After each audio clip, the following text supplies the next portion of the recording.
The 110 landed first, but I think a lot of people were eagerly awaiting the arrival of this version. This is the 2021 Land Rover Defender 90.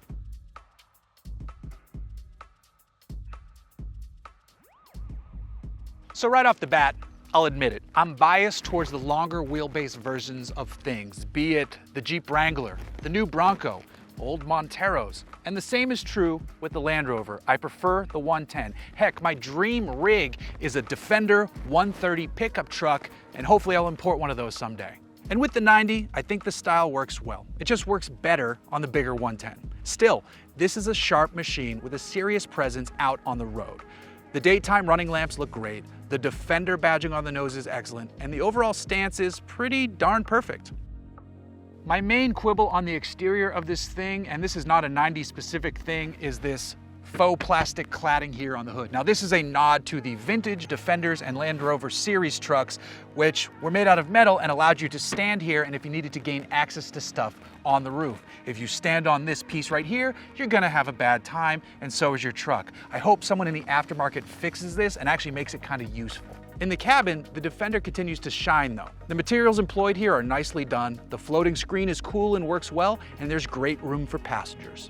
I like the idea of this available center seat here on the Defender, but in reality, it's kind of gimmicky because when you fold it down, and you're not gonna be using it that often, it becomes a bulky center space that doesn't now have storage. You just have room for your cup holders, and that's kind of it. However, I will say on the inside, backseat legroom on the 90 is much better than I expected. Although it comes at the expense of cargo room. It's actually kind of pathetic how little space there is back here and how the packaging itself is designed. My plan was to take this thing camping with my family, but once I tried to load it up, it was clear that wasn't happening. The seats don't fold anywhere close to flat. The beam here is in the way even if they did, and the resulting space is a bit of a mess. This just lends more credence to my preference for the 110.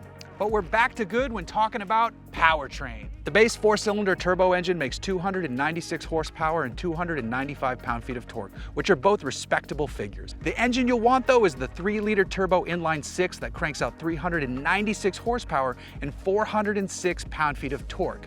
Both pair with the excellent ZF 8-speed automatic, and each version gets a proper 2-speed transfer case as well. Okay, that's partly true, at least for the 2021 model year, because for 2022, Land Rover is adding a V8. It's a supercharged 5-liter mill making 518 horsepower and 461 pound-feet of torque. Now, it does start $50,000 more over the base inline 4-cylinder Defender 90, but we'll get to prices in a bit. For now, let's drive this thing. So, I gotta say, I have never driven the 4-cylinder version, and I am very curious, but every time I get into a Defender, the 110, and now the 90, it gets the 6-cylinder, and I gotta say, I'm not upset about that, because this is a good amount of power for a vehicle like this. I get excited because we're dealing with nearly 400 horsepower and over 400 pound-feet of torque, and a really nicely set up 8-speed gearbox. The ZF unit is slick, and a lot of people use it for a reason.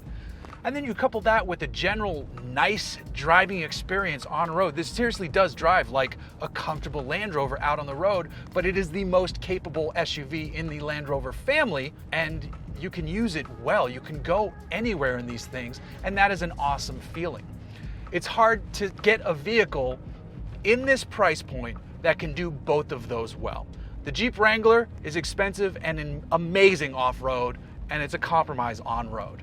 The Ford Bronco, I have not driven it yet. I've heard it is better than the Wrangler on-road, but it's still very much an off-road vehicle. This falls into a category almost like a Mercedes G-Wagon, whereas that thing is absolutely stunning on and off the road, and you pay for the privilege of having that ability. This is priced closer to Bronco and Wrangler territory, and in some cases undercuts it. On-road, it's great. Off-road, it's great. It is comfortable inside and out. I just wish we had a bit better experience with the cargo capacity. But the screen works well. The shift lever is really cool right here, easy where you want to grab it. The HVAC controls are not buried in a menu. They're actual physical controls, which is always great to see as well. I have this in off-road height mode right now, which would default to normal mode if we exceeded 50 miles per hour, but we're not gonna do that today. And then there's a mode above off-road height. There's a second off-road height that's even slower speed stuff. This has air suspension. I really wanna drive one of these with the coil springs because that version is almost more appealing to me because you can do more stuff with it in the aftermarket in terms of lifts and tire packages and all that good stuff. But on-road, the air suspension is fantastic. I just worry a little bit about if you're truly getting into some good stuff, the air suspension, you're gonna hit the limits of the travel, maybe once you have it fully stretched out. We need to test a coil one, but we'll circle back with one of those in a future date. We also really need to test a V8 version because that just sounds unbelievable in one of these things. But for now though, as for driving, this one is good to go. Now I said I like the 110 a bit more, and that is true, but I will give the 90 credit in that it has similar aggressive approach and departure angles, but it's gonna have a better breakover angle because it has a smaller wheelbase. It is not a 90-inch wheelbase like the original, it's a 101-inch wheelbase now on this one, and it's just a slightly tighter package than the 110. So for those of you who don't have the familial needs that I have with a wife, a kid, and a big dog, the 90 could work for you, but you just gotta be cognizant of those packaging limitations with respect to the cargo area. But if you're not worried about that, then maybe the 90 is the one for you. The cheapest way into the Defender lineup is with the Turbo 4 D90. It starts at $47,700. The least expensive inline 6 model starts at $59,500, and the V8 starts at $97,200. Those prices are all for Defender 90s. The least expensive 110 is $50,500 for a 4-cylinder. The inline 6 starts at $65,100, and the V8 jumps to $100,400.